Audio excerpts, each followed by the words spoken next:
सामिन, समुद्र की लहरें, ठंडी हवाएं और बंगालियों का एक इटर्नल सवाल, दीघा कब जा रहे हैं? वेलकम टू दीघा, पश्चिम बंगाल का वो खूबसूरत समुद्री ठिकाना जहां समुद्र सिर्फ देखने की चीज नहीं बल्कि पूरा मूड है। पुराने दीघा की भीड़ हो, न्यू दीघा की चमक हो, या बीच पर बैठकर बिना किसी वजह के घंटों समुद्र को घूरना, यहां हर किसी के लिए कुछ ना कुछ है। और इसी दीघा के गदाधरपुर इलाके में स्थित है अमरपाली रिजॉर्ट, जहां से हमारी कहानी शुरू होती है। तो चलिए देखते हैं दीघा आखिर इतना खास क्यों है। सुबह के 8:30 बजे आखिरकार हमारी दीघा वाली जर्नी शुरू हो ही गई।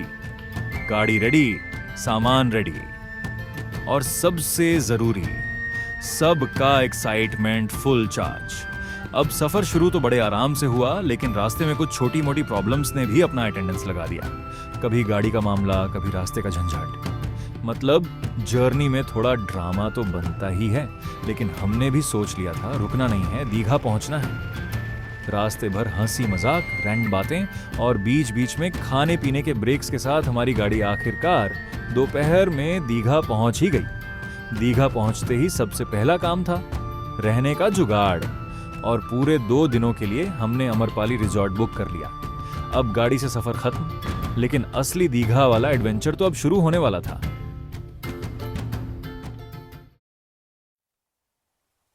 रिजॉर्ट में पहुंचकर सामान वामान रख दिया, और अब सबसे पहले जो चीज याद आई वो थी खाना। इतनी लंबी जर्नी के बाद पेट की हालत ऐसी थी कि अगर लंच 5 मिनट और लेट होता तो शायद हम लोग एक दूसरे को ही खाने लगते। तो बिना ज्यादा सोच विचार के हमने किया भरपेट लंच। खाना खत्म हुआ, पेट शांत हुआ, और फिर शुरू हुआ हमारा पहला प्रॉपर दीघा एक्सप्लोरेशन। हम निकल पड़े ओल्ड दीघा सी साइड की तरफ।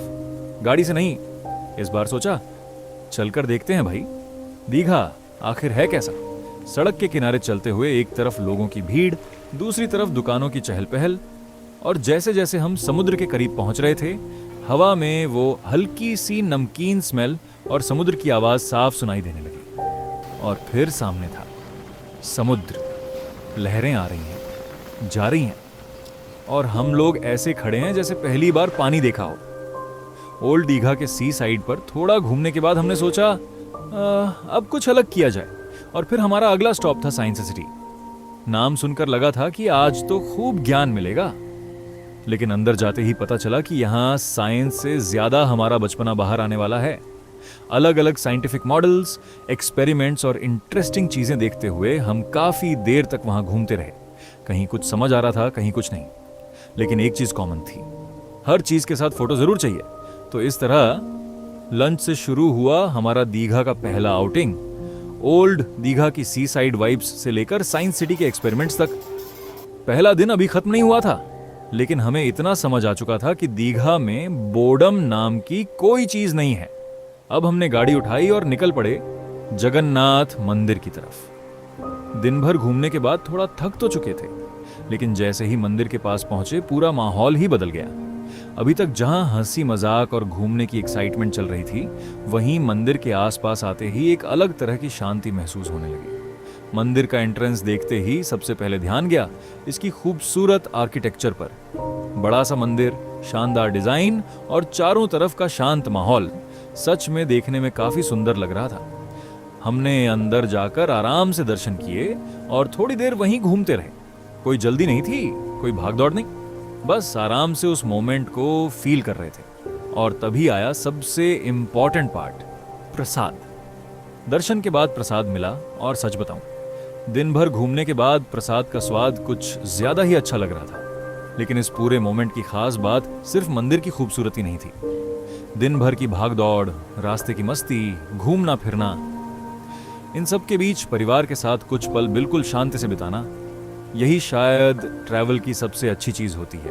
क्योंकि आखिर में फोटोज और वीडियोस तो रह ही जाते हैं, लेकिन ऐसे मोमेंट्स की फीलिंग सबसे ज्यादा याद रहती है। तो जगन्नाथ मंदिर में हमने दर्शन किए, प्रसाद लिया और परिवार के साथ इस खूबसूरत और पीसफुल मोमेंट को दिल से एंजॉय किया। जगन्नाथ मंदिर से वापस आने के बाद लगा कि अब तो दिन खत्म। लेकिन भाई, दीघा में आए हैं और रात में समुद्र नहीं देखा तो क्या देखा? तो रात होते ही हम फिर से निकल पड़े ओल्ड दीघा सी साइड की तरफ। दिन में जिस समुद्र को देखा था, रात में वही समुद्र बिल्कुल अलग लग रहा था। चारों तरफ हल्की हल्की लाइट्स, ठंडी हवा और सामने अंधेरे में लगातार आती जाती समुद्र की लहरें। और सबसे अच्छी बात, रात में समुद्र की आवाज। लहरें जब किनारे से टकरा रही थीं तो पूरा माहौल एकदम पीसफुल और सिनेमैटिक हो गया था। हम लोग भी वहीं बैठकर काफी देर तक वेव्स एंजॉय करते रहे। दिन भर की थकान के बाद ये मोमेंट सच में काफी रिलैक्सिंग था। लेकिन अब सच में एनर्जी खत्म हो चुकी थी। तो समुद्र की लहरों को आखिरी बार देखते हुए, ठंडी हवा को फील करते हुए, हमने अपने दीघा के पहले दिन को यहीं खत्म किया। एक लंबा दिन था, काफी कुछ देखा, खूब मस्ती की और अब जरूरत थी सिर्फ एक चीज की, अच्छी नींद।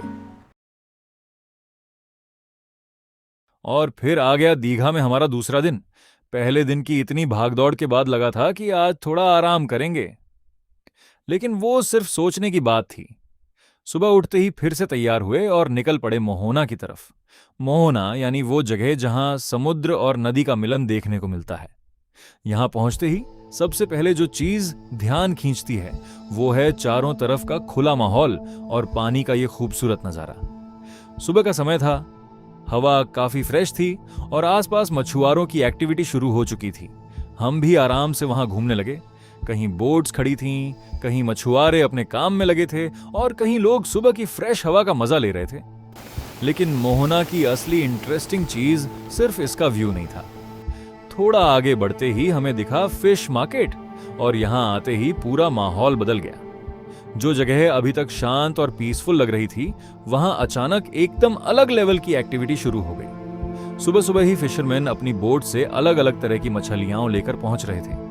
कोई मछली उतार रहा था, कोई उन्हें अलग अलग ढेर में रख रहा था, कोई खरीदारों से बात कर रहा था और कहीं जोर जोर से भाव ताव चल रहा था। और यहीं से शुरू होता है असली लॉजिस्टिक्स का गेम। मछली समुद्र से निकली, फिर बोट से किनारे पहुंची, किनारे से मार्केट में आई, फिर सॉर्टिंग हुई, यानी अलग अलग साइज और टाइप की मछलियां अलग की गईं। उसके बाद इन्हें क्रेट्स और बड़े बड़े कंटेनर्स में पैक किया जाता है, अक्सर बर्फ के साथ, ताकि मछली फ्रेश रहे। फिर ये माल अलग अलग जगहों पर भेजा जाता है, कुछ लोकल मार्केट में, कुछ दूसरे शहरों में और कुछ बड़े बायर्स तक। ये पूरा एक सप्लाई चेन है। Fisherman, boat, landing point, sorting, ice packing, transport, market और आखिर में हमारे खाने की प्लेट। और इस पूरे प्रोसेस को इतनी तेजी से होते हुए देखना सच में काफी इंटरेस्टिंग था। सबसे मजेदार था वहां का एटमॉस्फियर।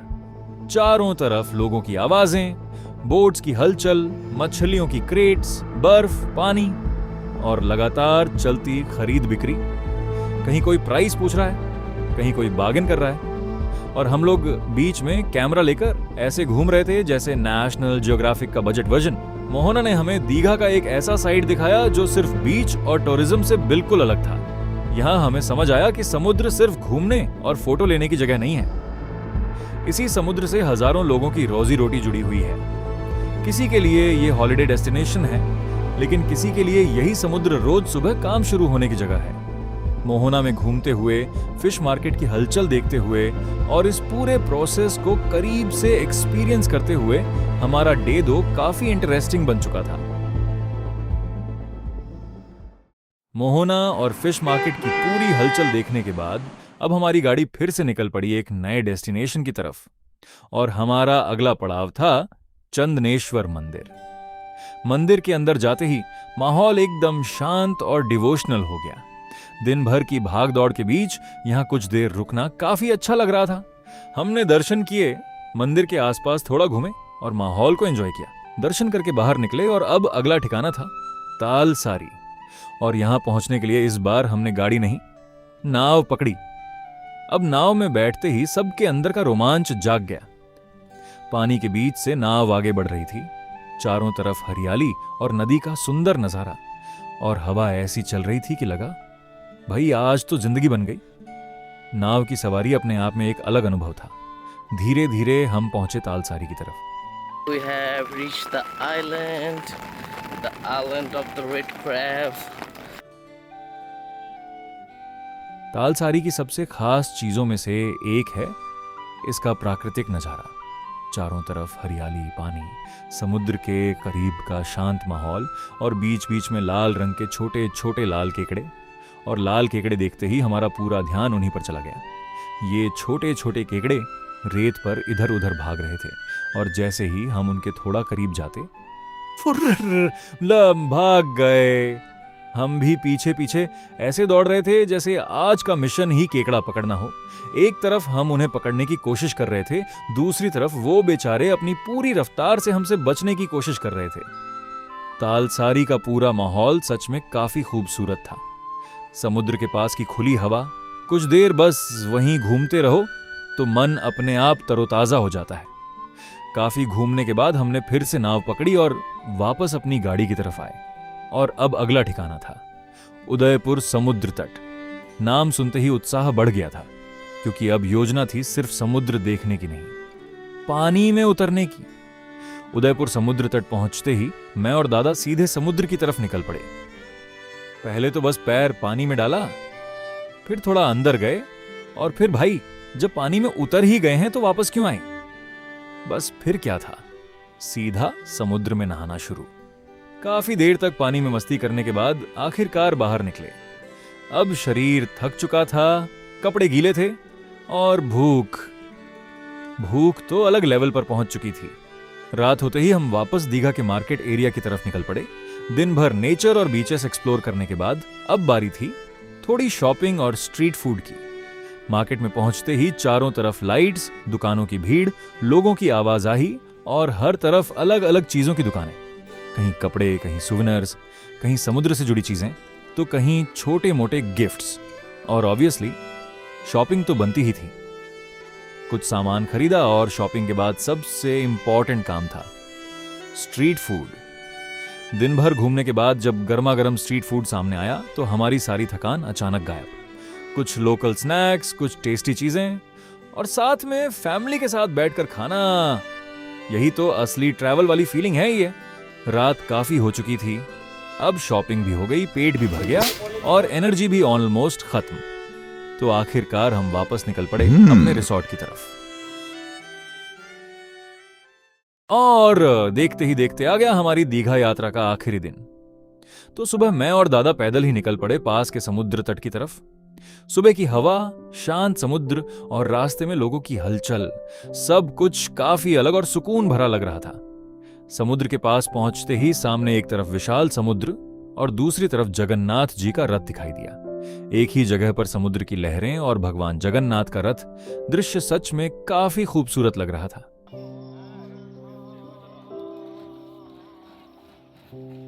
हम दोनों वहीं कुछ देर खड़े रहे, समुद्र को देखते रहे और उन आखिरी पलों को कैमरे में कैद करते रहे।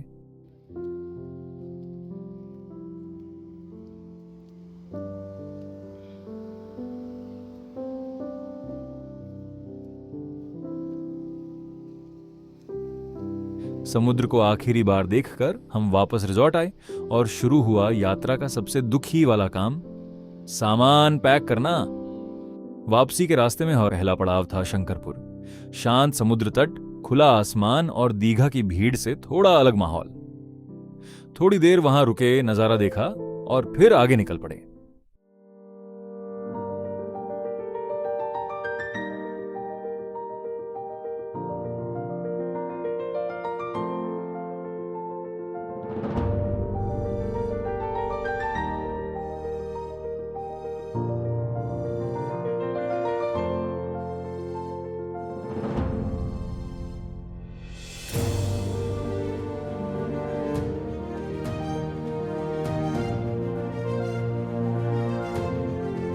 इसके बाद पहुंचे मंदारमणि। समुद्र के किनारे का लंबा रास्ता, खुला वातावरण और चारों तरफ घूमने वालों की चहल पहल। यहां भी कुछ समय बिताया और यादों में कुछ और दृश्य जोड़ लिए। आखिरकार काफी लंबा सफर तय करने के बाद हमारी गाड़ी वापस घर की तरफ बढ़ती गई। धीरे धीरे दीघा पीछे छूट रहा था। तो इसी के साथ हमारी दीघा यात्रा भी यहीं खत्म होती है। 3 दिन, ढेर सारी जगहें, उससे भी ज्यादा मस्ती, और सबसे बड़ी बात, परिवार के साथ बिताया हुआ खूबसूरत समय। और हाँ, दीघा, फिर मिलेंगे।